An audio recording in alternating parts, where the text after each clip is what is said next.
আমি রেজিনগর থেকে শুধু ওনাকে প্রার্থী আহ্বান করছি না, আমি নিজের দায়িত্ব নিয়ে ওনার হয়ে প্রচার করে ওনাকে জিতিয়ে এনে বিধানসভায় প্রবেশ করাতে চাচ্ছি, এদের মুখ্য জবাব দেওয়ার জন্য। কিন্তু আপনি চোরের সাথে সাথ দেবেন? আজকে বিরোধী দলনেতা যদি মমতা ব্যানার্জি থাকে, যে 60 জন এমএলএ ঋতব্রতর সঙ্গে গিয়েছে, যেদিন মমতা ব্যানার্জি প্রবেশ করবে সেই দিন মমতা ব্যানার্জির কাছে আবার 60 কেনা 65 সংখ্যা চলে যাবে। তার মানে তখন এই স্পিকার মমতা ব্যানার্জিকেই আবার বিরোধী নেত্রী হিসাবে এস্টাবলিশ করতে বা চেয়ারে দিতে বাধ্য হবে। আচ্ছা, তাহলে আপনি বিজেপির বি টিম ছিলেন না, যারা এখন ভাঙলো তারা? সেটা মানুষ বিচার করবে। আমাকে তো বলা হতো অনেক কিছু, গাদ্দার, যে গাদ্দার বলা হয়েছে, বিজেপির বি টিম বলা হয়েছে। আজকে যারা বি টিম তাদের আজকে সিকিউরিটি থেকে যাচ্ছে, আর আমি হাইকোর্টে দ্বারস্থ হয়েছিলাম। আমাকে এত থ্রেট ছিল, আমাকে প্রাণে মেরে দেওয়ার হুমকি ছিল। এমনকি 23শে এপ্রিল যেদিন পোল হলো সেদিনকেও আমাকে প্রাণে, যদি এই সেন্ট্রাল সিকিউরিটি না থাকতো আমি সেদিনকেই মরে যেতে পারতাম, মেরে ফেলতো। পরবর্তীকালে মমতা বন্দ্যোপাধ্যায় অন্ধ ধৃতরাষ্ট্রের মতো তার ভাইপোকে দেখতে গিয়ে গোটা পার্টিটাকে আজকে এমন জায়গায় দাঁড়িয়ে গেছে, যে আকরুজ্জামানদেরকে তার ক্যাবিনেটের রাষ্ট্রমন্ত্রী রেখেছিলেন, যে জাভেদ খানকে দীর্ঘদিন ধরে মন্ত্রিসভায় রেখেছিলেন, যে সাবিনা ইয়াসমিন, শিউলি সাহা, আজকে যাদেরকে তিনি খুব কাছের মনে করেছিলেন, আর এই হুমায়ুন কবিরদের তিনি চিনতে পারেন। আমার ছেলেকে শক্তিপুর থানা উঠিয়ে নিয়ে গেছে। আমার মিসেসের নামে 22 বছর আগে আমি জায়গা লিগেলভাবে কিনে সেখানে বাড়ি করেছি, সেই বাড়িতে বসবাস করি। আমার মিসেস মীরা সুলতানা, তার নামে এফআইআর করে তাকে হেনস্থা করার চেষ্টা করেছে। আমার জামাই, মেয়ে, বিয়াই, বিয়ান, এমনকি আমার 7 বছরের নাতনি, তাদের নামেও মানে কেস দিতে ছাড়েনি। কিন্তু তবুও বলছি, মমতা বন্দ্যোপাধ্যায় একজন বাংলার সুখ্যাতি নেত্রী, বা তিনি একসময় বাংলার অগ্নিকন্যা ছিলেন, সততার প্রতীকও ছিলেন। পরবর্তীকালে মমতা বন্দ্যোপাধ্যায় অন্ধ ধৃতরাষ্ট্রের মতো তার ভাইপোকে দেখতে গিয়ে গোটা পার্টিটাকে আজকে এমন জায়গায় দাঁড়িয়ে গেছে, যে আকরুজ্জামানদেরকে তার ক্যাবিনেটের রাষ্ট্রমন্ত্রী রেখেছিলেন, যে জাভেদ খানকে দীর্ঘদিন ধরে মন্ত্রিসভায় রেখেছিলেন, যে সাবিনা ইয়াসমিন, শিউলি সাহা, আজকে যাদেরকে তিনি খুব কাছের মনে করেছিলেন, আর এই হুমায়ুন কবিরদের তিনি চিনতে পারেননি, কথা দিয়েও সেই কথা রাখেননি। তবুও বলছি, এইভাবে একজন 71 বছরের মহিলাকে, 45 বছরের যার পলিটিক্যাল ক্যারিয়ার, সেই ব্যক্তির সঙ্গে যে ঋতব্রত, সন্দীপন সাহা, এই আকরুজ্জামান, শিউলি সাহা, সাবিনা ইয়াসমিনরা যেটা করছে, এটার জন্য আমার মনে হয়েছে যে আজকের দিনে ভবানীপুরে 29শে এপ্রিলের ভোটে 4ঠা মেতে হারলেও আগামী দিনে যে বাই ইলেকশন হবে, সেখানে মমতা ব্যানার্জি যদি নিজে মনে করেন তিনি বিধানসভায় আসবেন, আমাকে বললেই, প্রস্তাব দিলেই, আমি রেজিনগর থেকে শুধু ওনাকে প্রার্থী আহ্বান করছি না, আমি নিজের দায়িত্ব নিয়ে ওনার হয়ে প্রচার করে ওনাকে জিতিয়ে এনে বিধানসভায় প্রবেশ করাতে চাচ্ছি। নিশ্চয়ই পলিটিক্সে হার জিত আছে, পলিটিক্সে আজকে কেউ জিতেছে, কেউ হেরেছে। আর একটা জিনিস জিজ্ঞাসা করবো, এই যে মমতা বন্দ্যোপাধ্যায়কে বিধানসভায় ঢোকাতে চাইছেন কেন, কারণটা কি?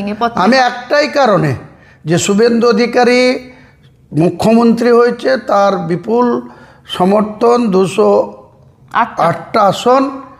অপোজিশনে যদি মমতা ব্যানার্জি থাকে, আজকে বিরোধী দলনেতা যদি মমতা ব্যানার্জি থাকে, যে 60 জন এমএলএ ঋতব্রতর সঙ্গে গিয়েছে, যেদিন মমতা ব্যানার্জি প্রবেশ করবে সেই দিন মমতা ব্যানার্জির কাছে আবার 60 কেনা 65 সংখ্যা চলে যাবে।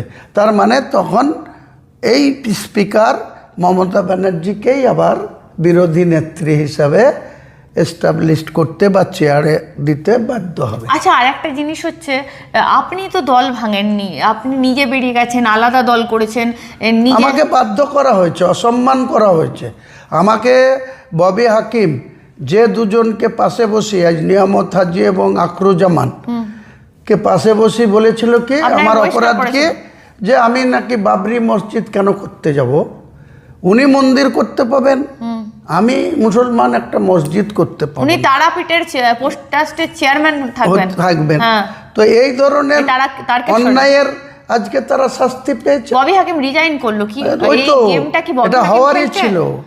ববি হাকিমের কিছু করার নেই, এনাদের মতো মেরুদণ্ডহীন লোক এই সমস্ত কলকাতার মেয়র পদে থাকার যোগ্যই নয়। ঠিকই হয়েছে, ওর আগেই যেদিন 4 তারিখে তৃণমূলের সরকার গদিচ্যুত হয়েছে সেই দিনই উচিত ছিল মমতা ব্যানার্জিরও পদত্যাগ বলছি করা। এই খেলাটা কি ববি হাকিম খেলছে? আমার মনে হয় না, এর কোনো গুরুত্ব নেই। আমরা ববি হাকিমকে আপনার যতবার মুর্শিদাবাদ কথা, থেকে কতজন বিধায়ক এলো কি করে? সমস্ত যারা 9 জনের মধ্যে একজনকে আমি আটকেছি, 9 জনকে, তাকেও হুমকি দেওয়া হয়েছিল, তাকেও আসতে বাধ্য করাচ্ছিল।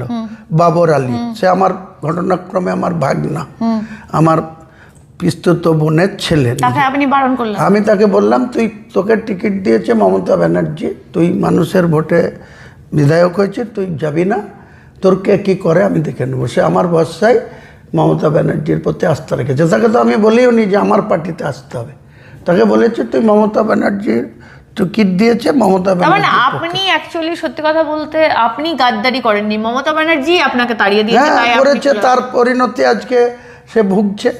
আমাদের যদি সাইনবোর্ড হয়ে যাচ্ছে তৃণমূল কংগ্রেসটা। আপনি তো দীর্ঘদিনের সৈনিক ছিলেন, আপনার ভালো লাগছে? খারাপ লাগছে, একদম খারাপ লাগছে, কারণ হার জিত থাকবে, কেউ অপোজিশনে থাকবে, কেউ শাসকে কিন্তু আসবে। এই তো আবার বিধানসভায় আপনাদের অপোজিশনই থাকবে না, আপনি ছাড়া তো কাউকে মুখ খুলতে দেখছি না।